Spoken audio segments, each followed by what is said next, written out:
Dios es bueno. Diezmos y ofrendas. Tan debatido por allá afuera.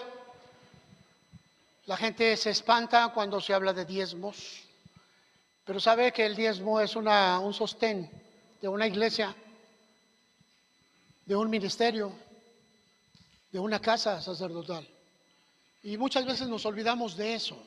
Quizá ha habido personas que han hecho mal uso del diezmo o de las ofrendas y seguramente Dios los va a demandar por ello, ¿verdad? Pero que no le quiten a usted ese privilegio de sostener una casa, la casa de Dios. Que no le quiten a usted ese privilegio de ir adelante con todo su esfuerzo, porque el engaño está ahí precisamente para romper el buen orden y los mandamientos de Dios. El día de ayer estuvimos en un sepelio, estuvimos despidiendo a una hermana muy querida. En algún tiempo pudimos platicar muy intensamente con ella y posteriormente, en los últimos 5 años, nos dedicamos más hacia la iglesia que hacia aquel lugar. La hermana Eunice. Y sabe, venían a mi memoria tantos y tantas cosas acerca de ello y bueno, pues me tocó dar el mensaje de despedida, pero no fue un mensaje común, ya que hablé acerca del pago del ministerio, porque en la antigüedad se nos enseñaba que una persona que tenía el llamado tenía que abandonar todo. Y cuando llegábamos al servicio, no importaba que se quedaran atrás los hijos, no importaba que se quedara atrás la familia, había que caminar, había que ir adelante. Y en medio de todo ese caminar, se hacía grandes daños a la casa, a la familia.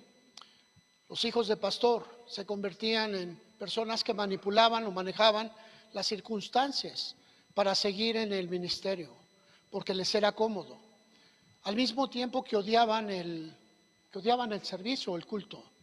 Y poco a poco se abría unas circunstancias tan difíciles que a veces poder retomarlas era algo especial. Hemos hablado mucho acerca de ello, ¿verdad? Caminar junto con nuestras casas, con nuestras familias. Sin embargo, el llamado es solo. A veces nuestros hijos no van a entender, ¿verdad? Muchas veces se nos recriminó que los días domingos no estábamos en casa como cualquier otra familia, más cuando estuvimos en las misiones, ¿verdad? Llegaba el domingo y salía y no regresaba sino hasta la noche, no había paseos, no había estancias con los hijos, no había esa relación.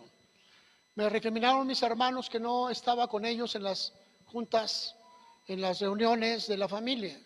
Me recriminaban porque no iba con ellos. ¿Acaso no podías dejar un domingo y estar con nosotros? Era el reclamo.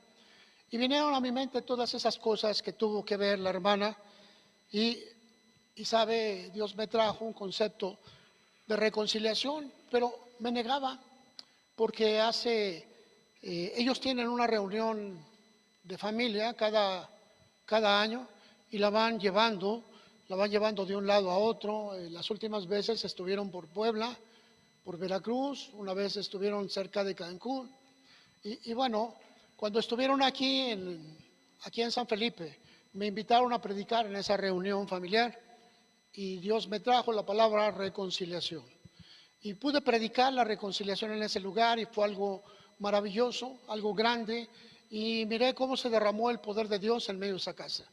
Hoy el Señor me dice reconciliación y pues me quedo pensando, si fue lo mismo que les prediqué hace mucho tiempo, ¿qué sucede?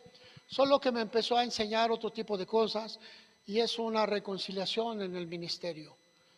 Es buscar el perdón de los hijos para con el abandono, pero entendiendo el llamado que tenían.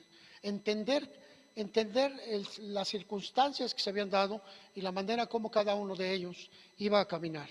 No fue fácil, pero yo creo que Dios hizo algo bonito, algo grande. Hoy quiero hablarles acerca de algo que también me impactó y terminé por hablarlo, ¿verdad? Estaba platicando y miraba cómo toda la gente muy en paz, muy tranquila, ¿verdad?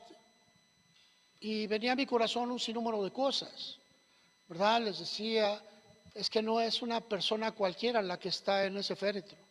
No es una persona cualquiera, era su madre, era su hermana, era su familiar, su abuela, pero no había una manifestación emocional ninguna. Y me quedaba pensando en todo esto, ¿verdad? Y si alguien quería expresar sus emociones, venía otro y inmediatamente le decía, sabemos dónde está ella, sabemos que se fue con Dios. No te entristezcas, sino alégrate. Y empecé a ver todo ese tipo de circunstancias. Y les digo, sí, nos alegramos porque su espíritu está allá, pero este cuerpo no lo van a volver a ver nunca. ¿Y no les da dolor eso? ¿No les da dolor levantarse en la mañana en donde estaba siendo atendida esta mujer y correr a su habitación y mirar que ya no está? ¿No les da dolor? ¿No les da dolor despertarse y saber que los medicamentos que se tenían que aplicar en ese día no se van a aplicar? ¿No les da dolor? Empecé a proyectar las cosas de diferente manera y es lo que te quiero compartir. A veces no hablamos acerca del sufrimiento del cristiano porque sabemos que la palabra de Dios nos levanta, nos va guiando, nos transforma. Sin embargo, el sufrimiento aparece. Muchas veces hemos estado sufriendo, como ese caso, como el caso de las hermanas de mi hermano Ismael, la familia Flores. Están inmersos en un dolor, en una lucha constante todos los días. Todos los días se levantan y hay un problema que hay que resolver. Y generalmente eso es un sufrimiento. Mañana hay que comprar medicamentos, mañana hay que atender a las necesidades de las hermanas, mañana hay que hacer otras cosas, mañana hay que llevarlas al médico, mañana, ¿y sabe quién lo va a hacer? No se va a hacer, no se va a hacer así porque lo deseamos. Hay circunstancias que tienen que irse formando y manejándose. En Hebreos capítulo 11, escribe una parte que es llamada los héroes de la fe. Y cuando hablamos acerca de los héroes de la fe, necesitamos entender que en medio de circunstancias muy terribles, estos hombres y mujeres se levantaron y nos dieron una enseñanza tal. En Hebreos 11:35 nos dice, las mujeres recibieron a sus muertos mediante resurrección. ¿Sabe por qué, hermano? Porque las mujeres tenían que ir a recoger a sus muertos, que habían sido alanceados, que habían sido colgados, que habían sido sacrificados solo por externar su fe. Y dice la Escritura que las mujeres iban a recoger a sus muertos y ya no los veían en vida nunca más y les quedaba el consuelo de la resurrección. Y sigue diciendo, mas otros fueron atormentados. Hoy se te enseña que si tú tienes problemas es porque no tienes la fe completa. Se te enseña que las cosas no deben de suceder, quizá hay algo mal. Y esto es lo que voy a tocar hoy. ¿Sabes? Otros fueron atormentados, no aceptando el rescate a fin de obtener mejor resurrección. Otros experimentaron vituperios y azotes, y además de estos, prisiones y cárceles. Fueron apedreados, aserrados, puestos a prueba, muertos a filo de espada. Anduvieron de acá para allá cubiertos de pieles de ovejas y de cabras, pobres, angustiados, maltratados, de los cuales el mundo no era digno, errando por los desiertos, por los montes, por las cuevas y por las cavernas de la tierra. Era el sufrimiento que tenía que quedar plasmado en aquellos hombres que estaban poniendo las bases de un cristianismo. Hoy miramos cómo inclusive ministros se atreven a decirle a una persona que está viviendo en la agonía de una enfermedad, decirle, probablemente Dios te está castigando. Hoy que hablamos acerca de la prosperidad de las cosas, hoy que hablamos de una visión de una iglesia nueva, totalmente poderosa, entrecomillada por supuesto. Y sabe, nos olvidamos de esas bases. Usted fue llamado para encontrarse con Dios, para prepararse, para llegar aquel día ante su presencia, sumergido en la sangre de Jesucristo, justificado por la fe. Pero mientras llega aquel día, hay que permanecer hasta que suceda.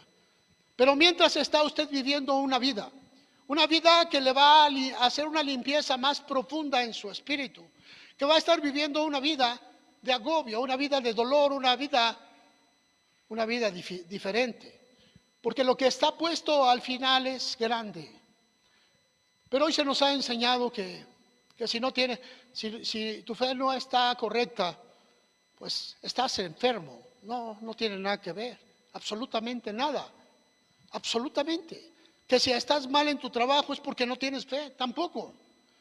Hemos mirado cómo se han movido ciertas cosas.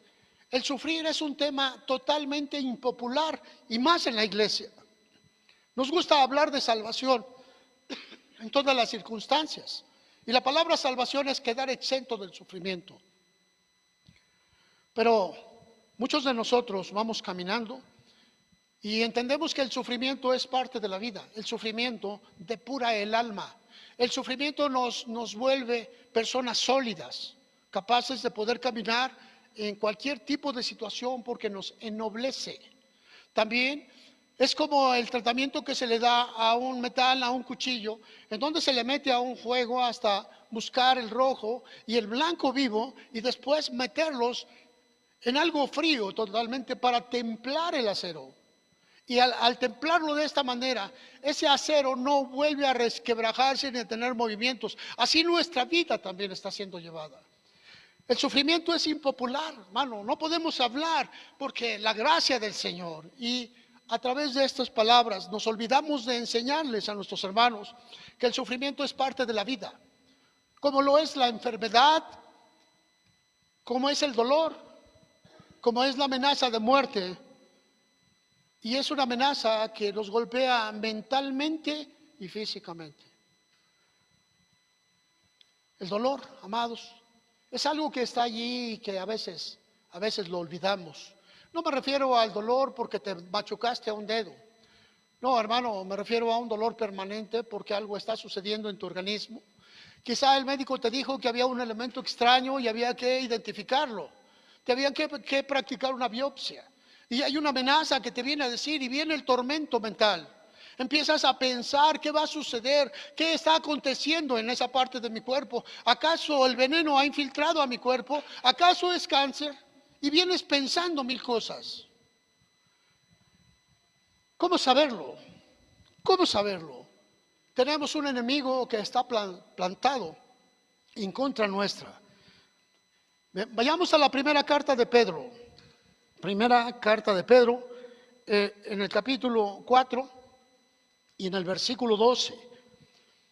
Y dice así: amados, no se sorprendan del fuego de prueba que les ha sobrevenido, como si alguna cosa extraña les aconteciera. Un fuego de prueba. Dígale al hermano, fuego de prueba. Podríamos pensar que es necesario probar en nosotros, que se tiene que probar. Y probar es acerca de mirar cómo está nuestra fe, si en medio del dolor nos acercamos más a Dios o en medio del dolor salimos despavoridos huyendo. Dice aquí en el versículo 13, gócense. Y sabe, yo creo que hablar de gozo en medio del dolor es una barrabasada. Sin embargo, cuando pensamos que hay algo más después de ello, podemos entrar en el gozo. Y quiero decirle que gozo no es una alegría estúpida. En la palabra gozo es un bienestar en todas las circunstancias, sabiendo que Dios está en control, sabiendo que Dios tiene las riendas de todos los sucesos que acontecen en nuestras vidas. Por eso el apóstol Pedro dice, gócense por cuanto son participantes de los padecimientos de Cristo. Por medio del dolor, nosotros somos templados. Una persona que no tiene dolor no sabe el sufrimiento que puede venir a otra persona. Sigue diciendo aquí,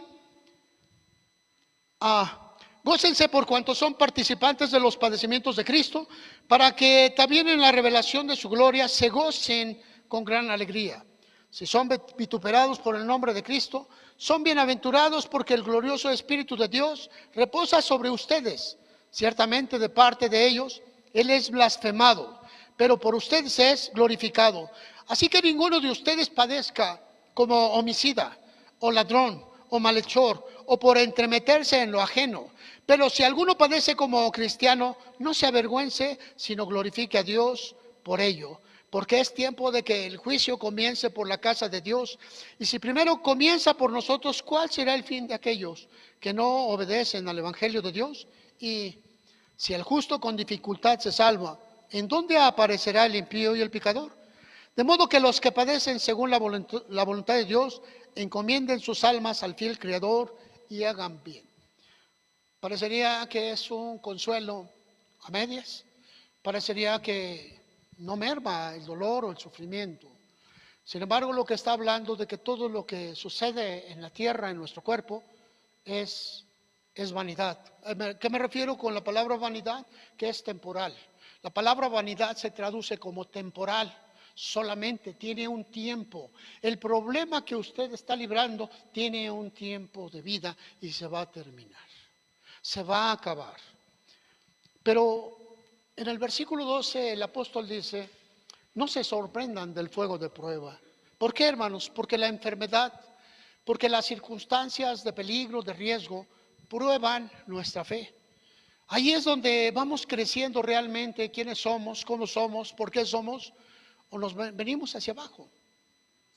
Nos ha tocado librar con una persona enferma y levantarse temprano, ir a mirar a tu familiar y le dices, ¿ya te tomaste el medicamento? ¿Quieres que te traiga agua? Te acompaño a que vayas a caminar un poco. Te voy a levantar para que circule la sangre en tu cuerpo. Te voy a sentar de otra manera.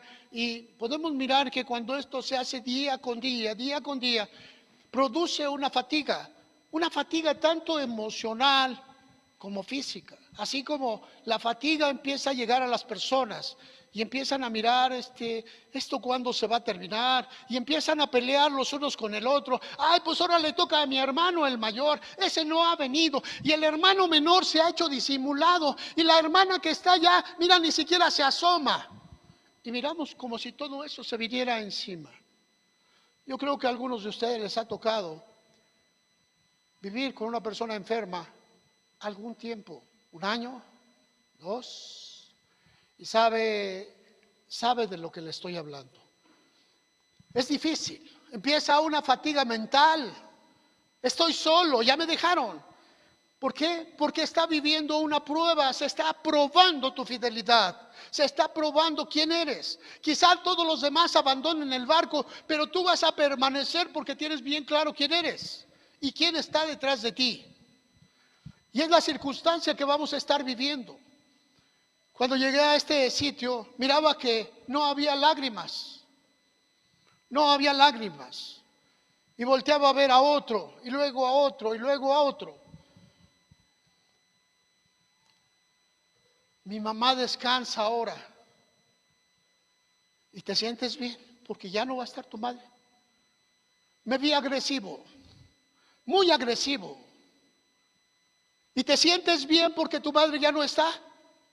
¿Y te sientes bien porque tu madre ya se fue? ¿Y te sientes bien porque tu familia ha muerto? Es torpe. Y sabes, aquí es donde miramos que no somos enseñados a ese aspecto. A ese aspecto. Al final miré que hubo personas que empezaron a derramar sus lágrimas. Les digo, dense cuenta que el día de mañana van a entrar en esa habitación y no va a estar. Dense cuenta que el día de mañana usted va a volver a regresar aquí después de haber pasado 5 o 6 días allá en la ciudad y va a regresar, pero ya no va a estar. ¿Se ha dado cuenta de eso? Y es cuando miramos a las personas con una valía. No miramos porque qué bueno que ya descansó, qué bueno que ya se acabó. No se sorprendan del fuego de prueba. Estás siendo probado para mirar quién eres.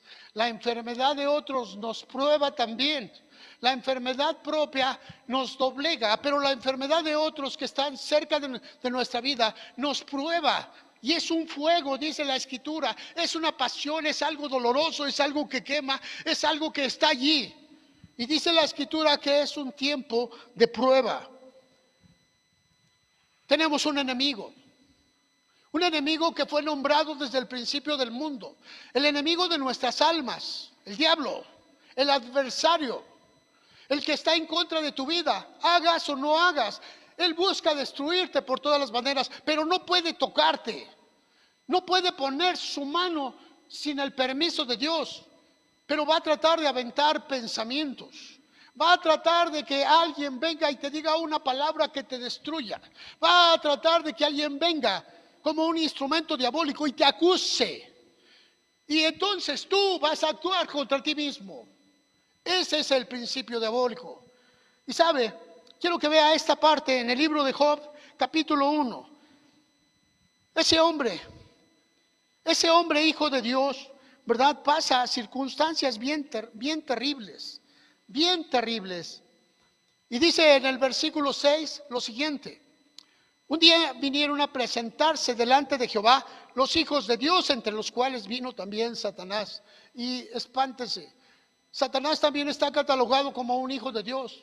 Un hijo de Dios para hacer lo malo, para probar, para levantarse en contra de la humanidad. Versículo 7. Y dijo Jehová a Satanás: ¿de dónde vienes? Y respondió Satanás a Jehová: pues de rodear la tierra y de andar por ella. Y Jehová dijo a Satanás: ¿no has considerado a mi siervo Job, que no hay otro como él en la tierra, varón perfecto y recto, temeroso de Dios y apartado del mal? Y respondiendo Satanás a Jehová dijo: ¿acaso teme Job a Dios de balde? ¿No le ha acercado alrededor a él y a su casa y a todo lo que tiene? Al trabajo de sus manos has dado bendición, por tanto sus bienes han aumentado sobre la tierra. Pero extiende ahora tu mano y toca todo lo que tiene, y verás si no blasfema contra ti en tu misma presencia. Y vemos aquí el retrato de un hombre justo, pero bendecido. El retrato de un hombre apegado a Dios constantemente, ¿verdad? Y viene el enemigo. El enemigo le dice: bueno, él es porque ha estado cuidado en tu mano, ha crecido porque tu bendición está en él, porque no lo has dejado. Pero suéltalo un poco y vas a ver qué es lo que va a hacer, ¿verdad? Y dice la escritura, versículo 12, dijo Jehová a Satanás: he aquí todo lo que tiene está en tu mano, solamente no pongas tu mano sobre él. Y salió Satanás de delante de Jehová. Y sabes, hermano, aquí empieza una lucha terrible. Dios otorga un permiso, pero no se lo va a otorgar para que te traten a ti, que tu fe está trastabillante. Esa fe fue probada por alguien que estaba totalmente inmerso. He escuchado personas que se prueban, que dicen: estoy sufriendo como el justo Job. No, un error completo. Este hombre estaba completamente apegado a Dios. Dice la escritura que tenía un culto todos los días. Y además hacía oración por sus hijos.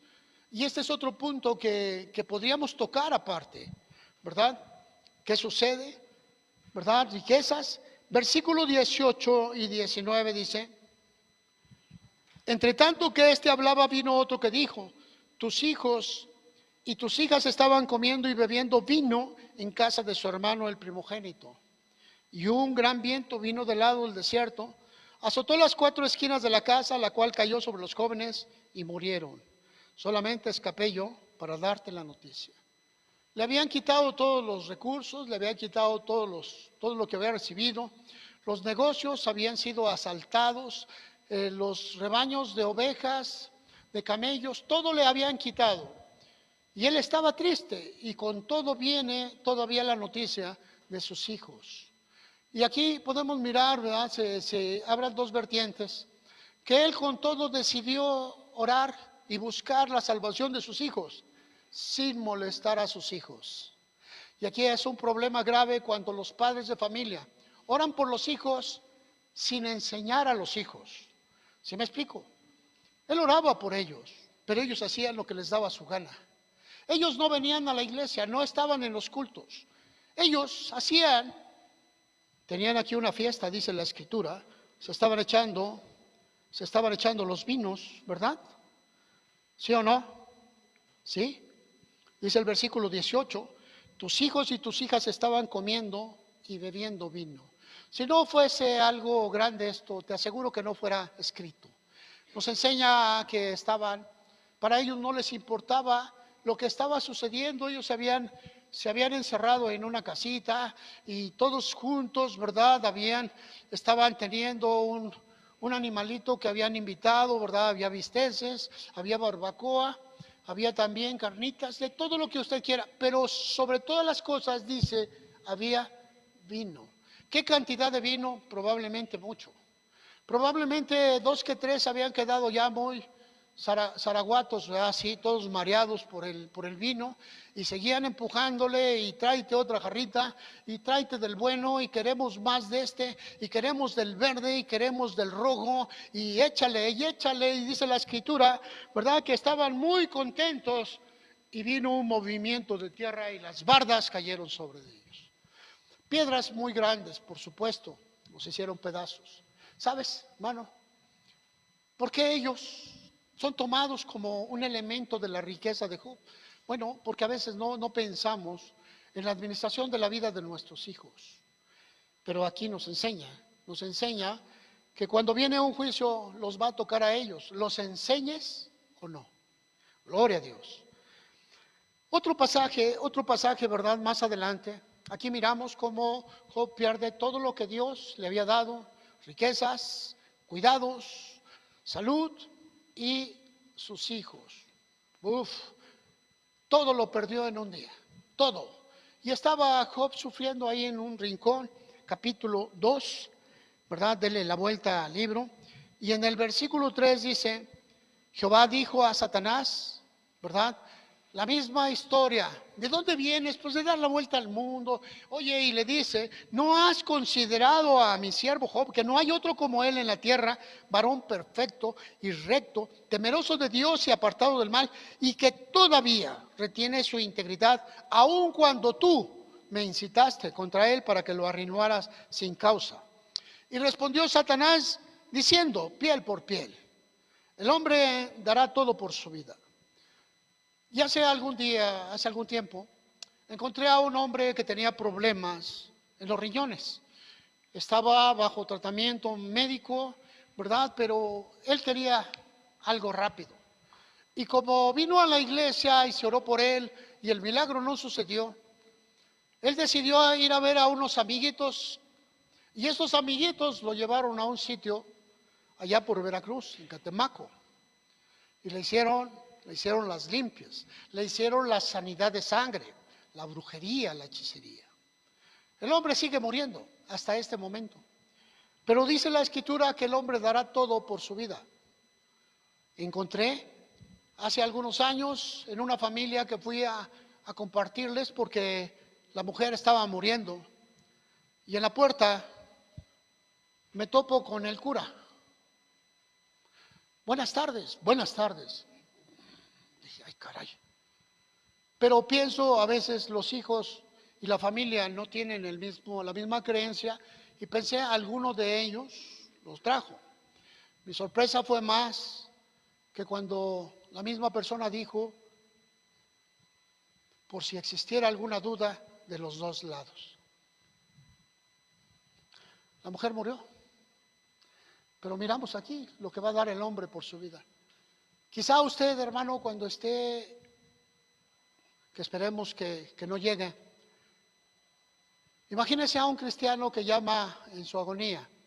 Le dice, ¿sabes qué? Avísale al pastor, porque creo que ya me voy, pero avísale también al cura por si las moscas.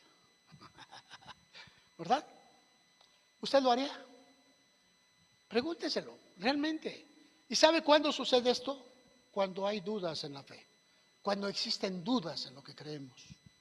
Toda la vida se le enseñó que al tiempo de la muerte iban a traer al señor cura de allá, de aquella parroquia, y venía el hombre, ¿verdad? Y le hacía comer una galletita y le daba un poco de vino y le ponía el aceite en la extrema unción, ¿verdad?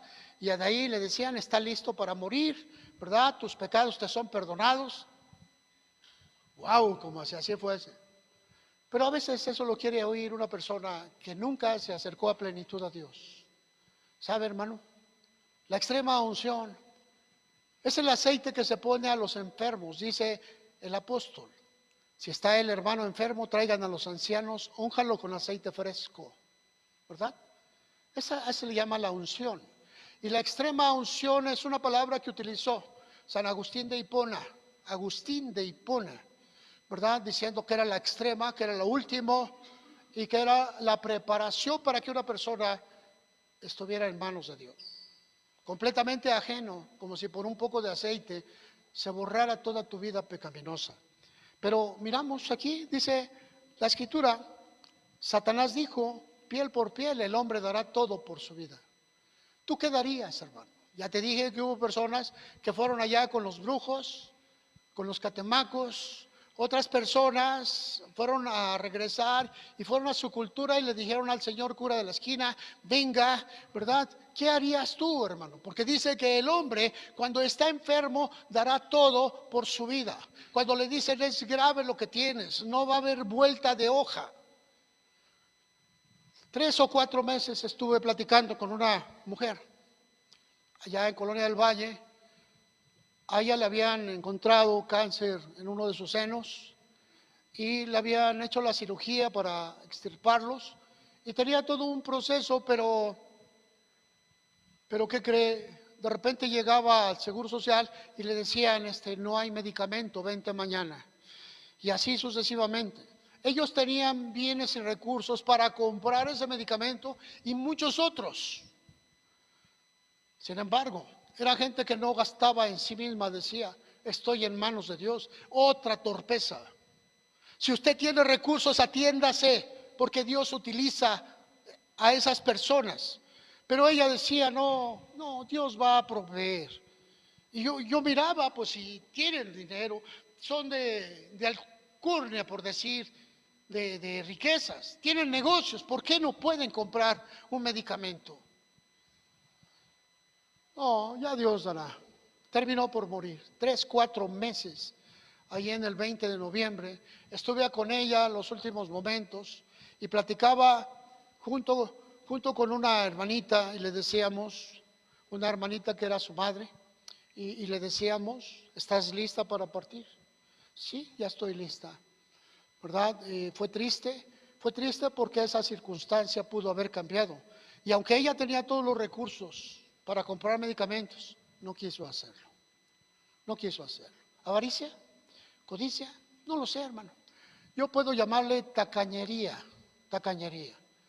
Cuando nos fuimos a traer estas láminas aquí por Querétaro, por el Marqués, venía platicando con el chofer del camión,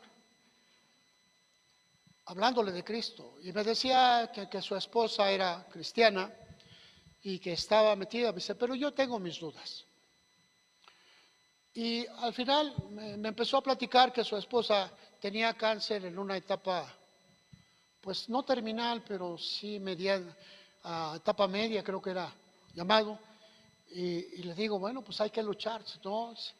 Convinimos con la esposa de que no vamos a invertir dinero en su enfermedad. Convinimos con la esposa de que no se iba a gastar más dinero, ¿verdad?, que el que se gastara en un hospital público. Y le digo, oye, pero eso se llama asesinato, velo de otra manera. No, pastor, dice, no, y no me venga con sus ideas. Dice, porque esto fue una decisión que tomamos los dos. Le digo, sí, no gastar dinero para que se muera, ¿verdad? Le digo, se llama asesinato, pregúntaselo a quien quieras. Y total que la plática se hizo un poco álgida, se hizo un poco difícil. Llegamos aquí y pues hizo maniobras, pero nos dejó las láminas en la orilla. Creo que hubo algunos de ustedes que vinieron a cargar, ¿no? ¿Sí se acuerdan o no? ¿A quién le tocó cargar las láminas?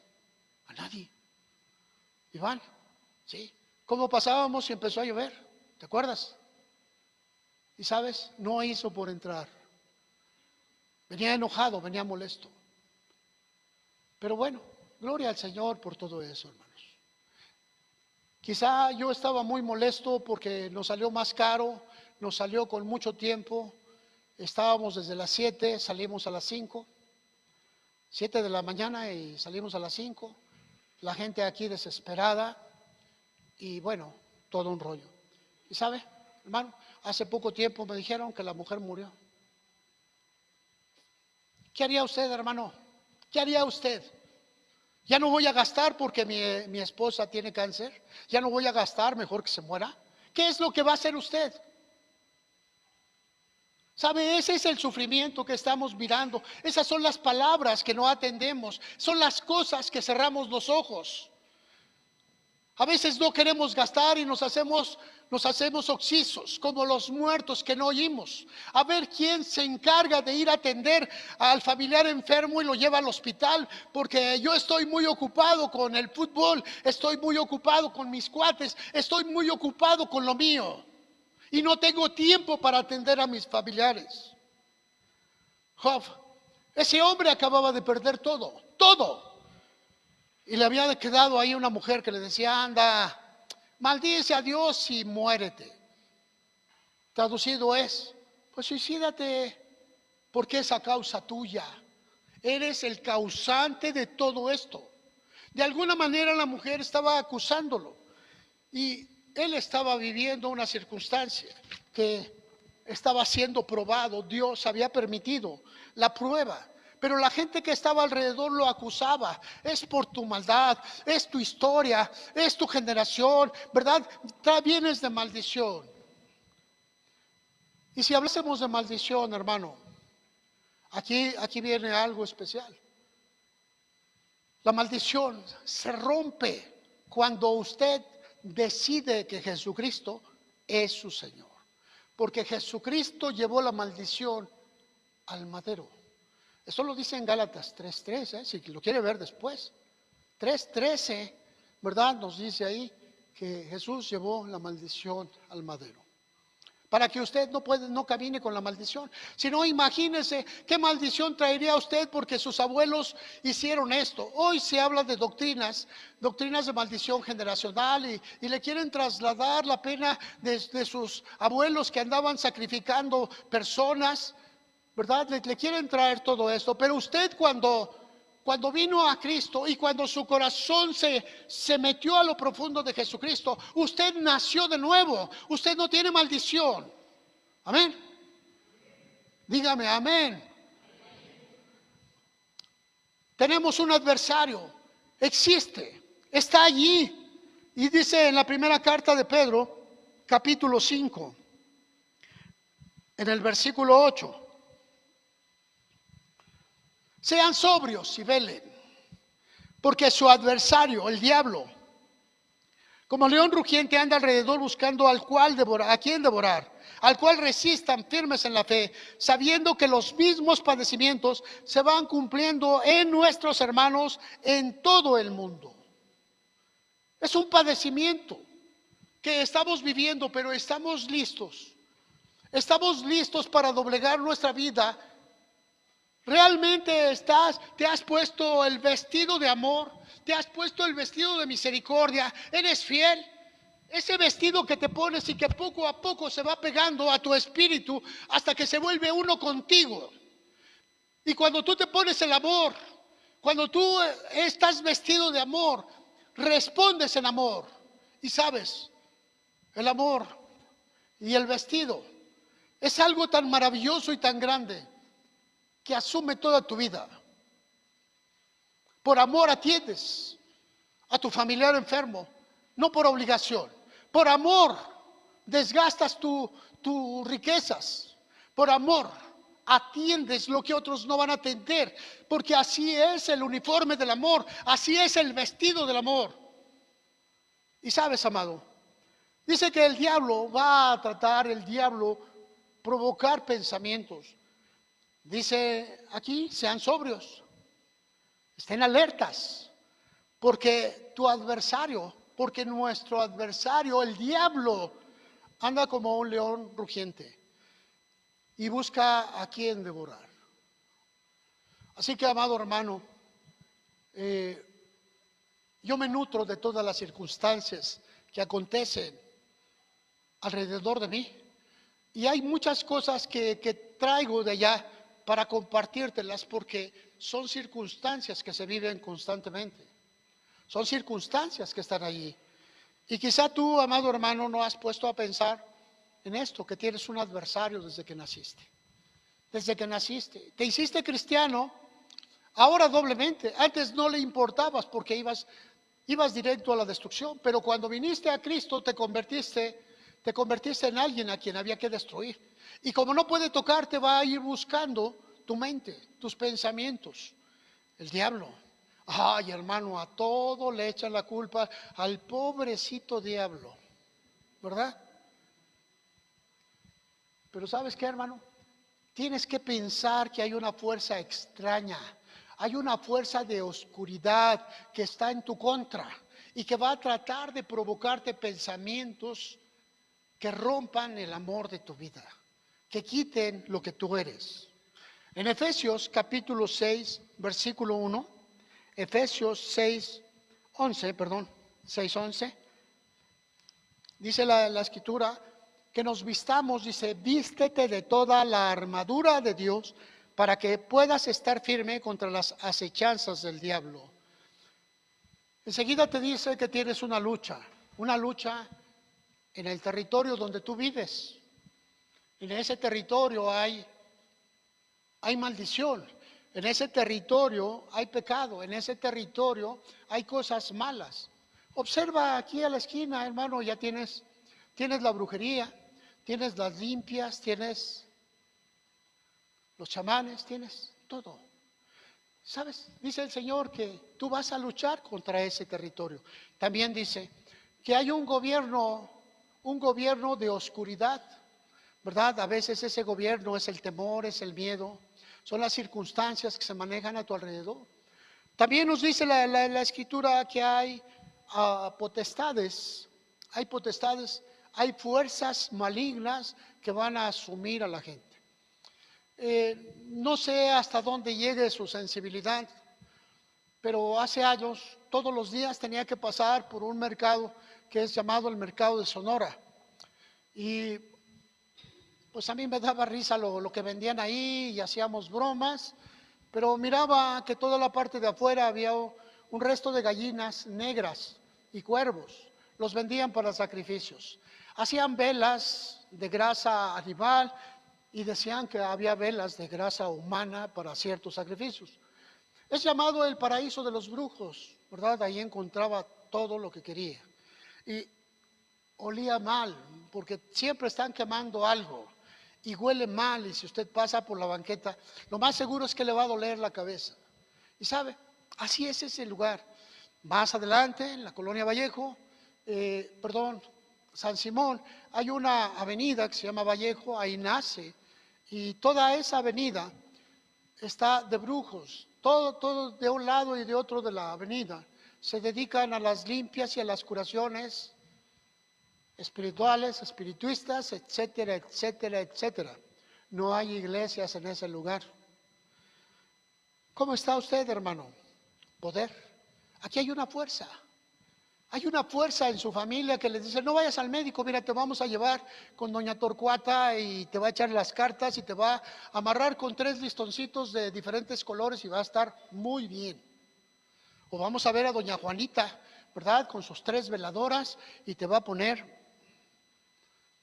Poderes que actúan en las familias.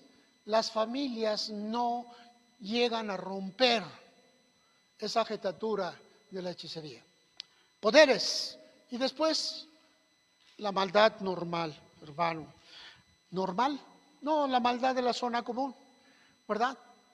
La maldad hace algunos años, quizá algunos de ustedes se acuerden, esta casa estaba en construcción y estacionábamos los carros allá atrás y de repente llegó un tipo que decía que era el dueño y quería cobrar el estacionamiento. Y bueno, pues ya salí y le digo, ¿estás mal, amigo? Y se me quedaba viendo, yo veía en él un muchachito retador, ¿verdad? Estaba con nosotros Héctor Catarino, y dice, no, pastor, dice, déjame verlo. Dice, es que este terreno es de mi primo. Dice, y él ha dado permiso para que nos estacionemos. Y ya salió y el cuate dice, no sé, dice, pero me van a pagar. Estás mal, dice, vete, le dijo Catarino. Ya estaba molesto. Le digo, ¿sabes qué? Métete y si quieres, le dije al tipo ese, vamos a mandar a traer una patrulla y ahí tú le explicas todo lo que quieras. Le digo, dinero no se te va a dar. Y se quedó sentado ahí. Hace unos días lo vi en en una publicación, acusado de violación y sentenciado a 40 años en la cárcel. El mismo tipo. Entonces quiero que se imagine usted las cosas que nos rodean y el poder de Dios, cómo nos va guardando de todas esas circunstancias. Algunas personas que están en Cristo piensan que están exentas de todo tipo de peligro. Ay, Señor, ¿por qué? Decía una hermanita media loca, allá donde trabajaba, estacionaba su carro en doble fila.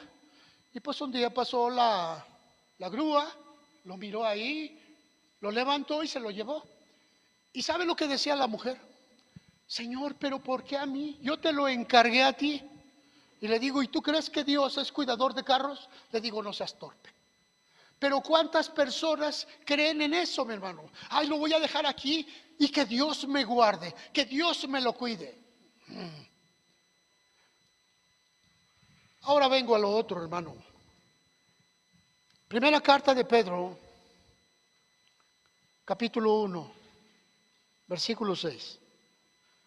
Y seguimos en ese tenor, ¿verdad? Dice que para nosotros, para algunos de nosotros, es necesaria la prueba. Dígale al hermano, es necesaria la prueba. No nos gusta, hermanos, no nos gusta, pero es necesario porque Dios tiene algo más grande, más diferente para tu propia vida. Pero necesita moldearte, así como te va a meter al fuego y te va a meter al hielo, hasta templar tu vida.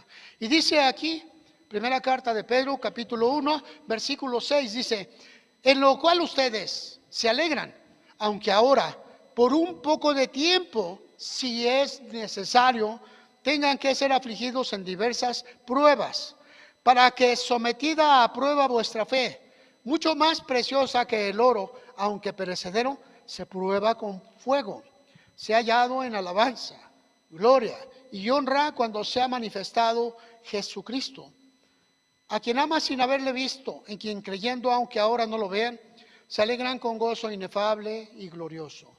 Y sabes, amado, si es necesario. Si es necesario. Todo lo que se va mirando ahí es el crecimiento de tu fe. Y Dios permite que pasemos circunstancias difíciles, desfavorables, pero es para tu crecimiento. El sufrimiento es un templador. El sufrimiento en nuestra vida es alguien que te va a fortalecer, te va a levantar.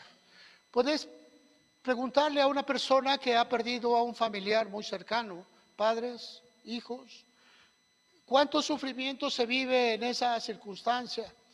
Pero después miramos a la persona que tiene la facultad de dar consuelo a otras personas en esa misma circunstancia.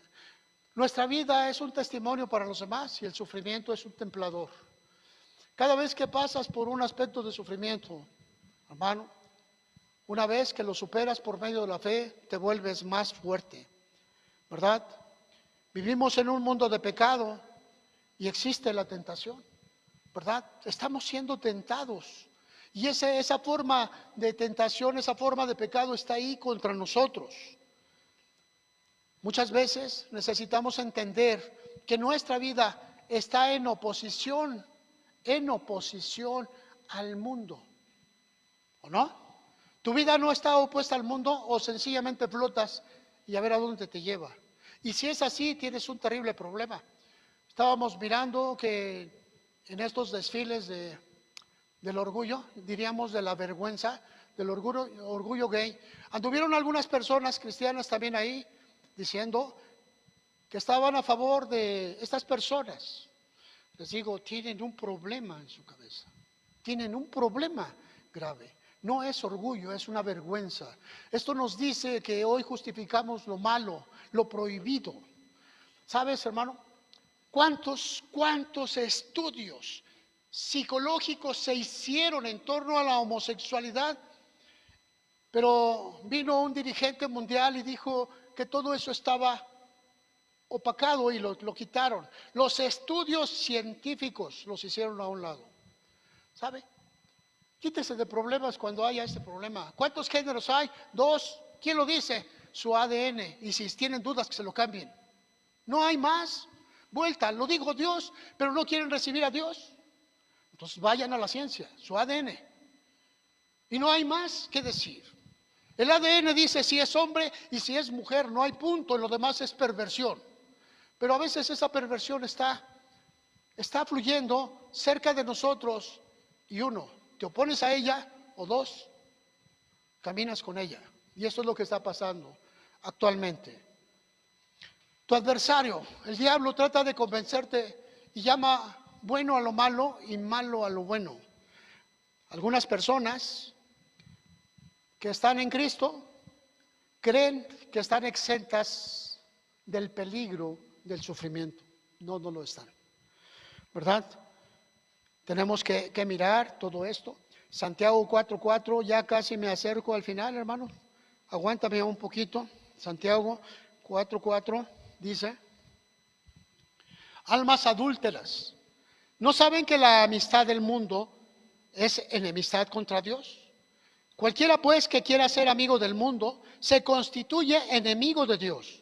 ¿O piensan que la Escritura dice en vano? El Espíritu que Él ha hecho morar en nosotros nos anhela celosamente, pero Él da mayor gracia. Por esto dice: Dios resiste a los soberbios y da gracia a los humildes. Sométanse pues a Dios, resistan al diablo y huirá de vosotros. El diablo trata de meterse en tu mente para que aceptes las cosas pecaminosas. Para que una vez que tú aceptes lo malo, lo miras como algo simple, como algo natural. Sométanse pues a Dios. Primero, ¿le crees a Dios o le crees al mundo? Y esto es.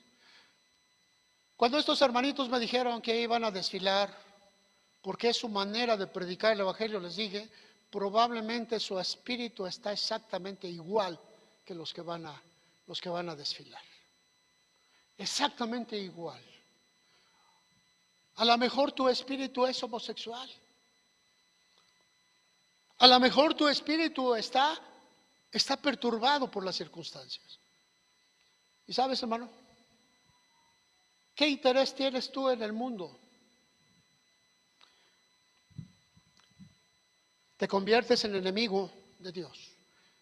En la primera carta de San Juan, capítulo 2, primera carta de San Juan, capítulo 2, encontramos aquí hablando unas cosas tan emocionantes al apóstol en el versículo 15, y te dice: no ames al mundo, ni las cosas que están en el mundo. No ames esas organizaciones. Háblales de Cristo, sí, pero no te contamines con ellos. Háblales de Cristo a cada persona, pero no intentes ser igual a ellos. Háblales de Cristo y muéstrale que tú eres diferente al resto del mundo. Si alguno ama al mundo, el amor del Padre no está en él. Porque todo lo que hay en el mundo, los deseos de la carne, los deseos de los ojos y la vanagloria de la vida, no proviene del Padre, sino del mundo. Y el mundo pasa y sus deseos, pero el que hace la voluntad de Dios permanece para siempre. Y aquí la palabra amor es que estás de acuerdo totalmente con lo que está sucediendo. Los cristianos tenemos pruebas cuando hay choques contra el mundo. Se llama tentación. Yo creo que tú eres tentado, hermano, por diferentes cosas. Miramos a los hermanitos, ¿verdad? A veces se les escurre la saliva porque miran a otras personas que vienen totalmente embriagados y anhelan eso. Son como aquellos que caminando rumbo a la tierra de las promesas dicen: pero es que antes los viernes teníamos baile y borrachera. Están mirando otras cosas que dejaron, las anhelan, su corazón está con ellos. Se descuidaba la vieja y aparecía una tercera en discordia. No había problemas, la vieja perdonaba todo, o lo ignoraba o lo aceptaba. Cuando alguien mira al mundo, mira ese tipo de tentaciones, mira ese tipo de cosas que se están sucediendo. Todo esto es para nosotros como un testimonio personal. En ocasiones el sufrimiento es algo que nos va a purificar. es algo que nos va a levantar, es algo que nos va a transformar. Ocasiones extraordinarias, el sufrimiento es necesario para que unas personas se salven, usted se salve. Pero el sufrimiento no es dado a todas las personas. Hermano, dice una persona, yo no soporto sufrir. ¿Por qué? ¿Te sientes más que los demás? ¿O te sientes encima de los demás? Y vemos aquí un gran ego. Dos pasajes. Romanos 8:18. Romanos 8:18. Aquí donde está hablando acerca de esa nueva vida en Cristo, una vida espiritual. Tengo por cierto que las aflicciones del tiempo presente no son comparables con la gloria venidero en que nosotros ha de manifestarte. Porque el anhelo ardiente de la creación es el aguardar la manifestación de los hijos de Dios. Los hijos de Dios se manifiestan en todo tiempo, de una forma especial, con su testimonio, con su manera de hablar, con su vida. Su vida es un testimonio. Tú eres un testimonio para los demás. Te están observando, saben quién eres. Sabes, no intentes hablar con alguien porque te han observado todo el tiempo. Ay, hermano, es que no, hermano, hay personas que son santas aquí en la iglesia, cantan muy bonito, aleluya, ¿verdad? Pero salen allá. Cuidado, cuidado, cuidado. ¿Quién eres tú? ¿Qué va a pasar cuando venga el sufrimiento a tu vida, hermano, hermana? ¿Estás listo? ¿Estás listo para enfrentar ese sufrimiento? El sufrimiento del cual hablamos, la Biblia le llama disciplina. Una disciplina que nos golpea, pero nos va formando. El sufrimiento es así. Te hace fuerte, tus pensamientos son más firmes, tu caminar es más estable. Pagaste el precio, sufriste. Pregúntenle a una madre de más de 50 años que si tiene problemas en que ese día va a haber de comer en su casa. Pregúntenselo. Y va a decir la madre, de ninguna manera, hoy va a haber comida. ¿Y saben por qué? Porque ya traen toda una historia de sufrimiento, una historia de lucha, una historia de caminar. Pregúntale a una madre que ha vivido pobrezas, a ver si sus hijos no tienen zapatos. ¿No? ¿Qué sucedió? La pobreza la hizo fuerte. Las pruebas la levantaron y la fortalecieron, la templaron en la vida. Y todos sus hijos van caminando porque ella pagó el precio. Pero hay personas que no hemos pagado el precio, y más en la generación nueva, creemos que todo es gratis. Pero Dios te está llamando a grandes cosas, hermano. Dios te ama. Él es un Padre que nos está enseñando constantemente. Hebreos capítulo 12. Y ya cerramos para que te despiertes. 12:6 dice: porque el Señor al que ama, disciplina y azota a todo aquel que recibe por hijo. Si soportan la disciplina, Dios les trata como a hijos, porque ¿qué hijo es aquel a quien el Padre no disciplina? Pero si se les deja sin disciplina, de la cual todos han sido participantes, entonces son bastardos y no hijos. Por otra parte, tuvimos nuestros padres terrenales que nos disciplinaban y los venerábamos. ¿Por qué no obedeceremos mucho mejor al Padre de los Espíritus y viviremos? Y aquellos, ciertamente por pocos días nos disciplinaban como a ellos les parecía, pero para lo que nos es provechoso, para que participemos de su santidad. Es verdad que ninguna disciplina al presente parece ser causa de gozo, sino de tristeza, pero después da fruto apacible de justicia a los que en ella han sido ejercitados. ¿Sabe, hermano? Creo que esta anécdota ya se las conté. En el barrio de Tepito teníamos un sitio donde llevábamos las oraciones y teníamos que atravesar toda una vecindad. Le llamaban el callejón porque antes había sido una calle, pero la habían cerrado de un lado. Habían puesto un negocio, el cual nos prestaban a nosotros para tener los servicios. Y había que atravesar ese vecindario. Nos platicaban que a media vecindad, de un lado y del otro, frente, puerta a puerta, vivían dos hermanos. Se casaron y tuvieron hijos. Uno se deshizo y les dio todo lo que querían a los hijos. El otro, muy exigente, les gritaba, los ofendía, les pegaba, los castigaba. Había veces que uno de los hijos estaba afuera en el pasillo porque el padre no quería que entrara. Pasó el tiempo, los hijos crecieron. El padre que les dio todo, llegaba el día de su cumpleaños y no había hijos que se le aparecieran. El padre hosco, el padre duro, el padre cruel, si le quiere dar un nombre, llegaba el día de su cumpleaños y todos sus hijos con regalos. Todos sus hijos se volvieron profesionistas. Todos sus hijos tenían una casa. Todos sus hijos tuvieron una profesión. Del padre que los dejaba hacer todo, sus hijos se convirtieron en gente de la barriada, drogadictos, ladrones, etc. La disciplina nos hace diferentes, pero creemos que el amor es disciplina. Creemos que en el amor sin disciplina. Y si usted no le dice a sus hijos lo malo, alguien le va a decir que lo malo es bueno y lo va a convencer.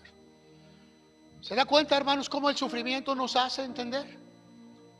Una persona que sufrió hambres no va a volver a pasar hambres en toda su vida, porque va a prepararse y va a trabajar. Una persona que sufrió es una persona que se preparó para no volver a sufrir. Pero una persona que no ha sufrido está lista a encontrarse con el sufrimiento. Amados, nosotros no estamos exentos del sufrimiento. El cristiano no está exento del sufrimiento. Va a venir. Pero ¿cómo vamos a sufrir? ¿De la mano de nuestro Padre o de la mano de un mundo que nos rodea? ¿Quién te va a fortalecer? ¿Quién va a llevarte? ¿Quién te va a levantar en sus brazos cuando venga las circunstancias de guerra, de lucha? ¿Estará ahí Dios contigo, levantando tus brazos, consolando tu corazón? ¿O estará gente del mundo diciendo, pobrecito de ti, sumiéndote en el dolor? Dios nos ama. Él es un Padre que nos enseña todo el tiempo. Y dice que Él nos va a disciplinar como a Él crea conveniente. Para algunos de nosotros vamos a enfrentar la prueba del sufrimiento. Y va a venir y la vamos a tener que abrazar. Pero es en ese sufrimiento donde tu corazón va a ser templado para que te levantes fuerte, para que tú seas un ejemplo a otros.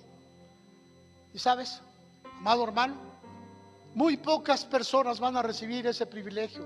Pocas personas. Y hoy es un tiempo especial. Está para ti. Está para ti. Quizá estás viviendo circunstancias desfavorables, pero va a cambiar. Tiene un tiempo. Se va a acabar. Ponte de pie, por favor.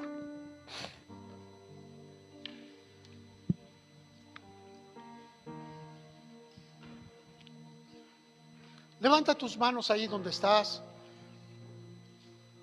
Y si tienes algún problema que te esté golpeando constantemente, quizá tus hijos no están en la casa, quizá tus padres te dijeron cosas terribles, ¿verdad? Que te pusieron en la orilla, te desconocieron, o estás viviendo circunstancias de enfermedad propias o de un familiar al cual tienes que estar atendiendo continuamente. Yo sé que Dios va a levantar todos los medios, todos los recursos, todas las formas y todas las maneras para ayudarte a ti, porque tiene un propósito lo que estás viviendo. Padre, en el nombre de Jesucristo, hoy te rogamos, Señor, que en tu gracia toques el corazón de cada uno de mis hermanos, de mis hermanas, Señor, que están viviendo circunstancias de lucha, circunstancias de guerra. Han sufrido cada mañana, Señor, levantándose y volteando sus ojos hacia ti, Señor, para pedir misericordia. Así como hoy pedimos, Señor, misericordia. Misericordia para las familias que están viviendo circunstancias de dolor, circunstancias de sufrimiento. Te rogamos, Padre, por toda la familia Flores Medrano, Señor, extiende tus manos sobre sus vidas, Padre, y trae la sanidad que se requiere. Glorifícate, Señor, en el corazón y en la vida de cada uno de mis hermanos. Trae el consuelo, trae la paz, trae el alivio a cada uno de mis hermanos, Señor, y fortalécelos. Allá mis hermanos que están en el internet y que en su casa aparece un hermano enfermo, una hermana a la cual requiere cuidado, está puesta ahí por Dios para enseñarte el amor. Está puesta ahí por Dios para enseñarte lo necesario para que te conviertas a plenitud. Hoy, Padre, te doy gracias por tu amor y tu misericordia. Gracias por la iglesia, Señor, por cada miembro, por cada familia, Señor. Bendice su hogar, bendice su casa.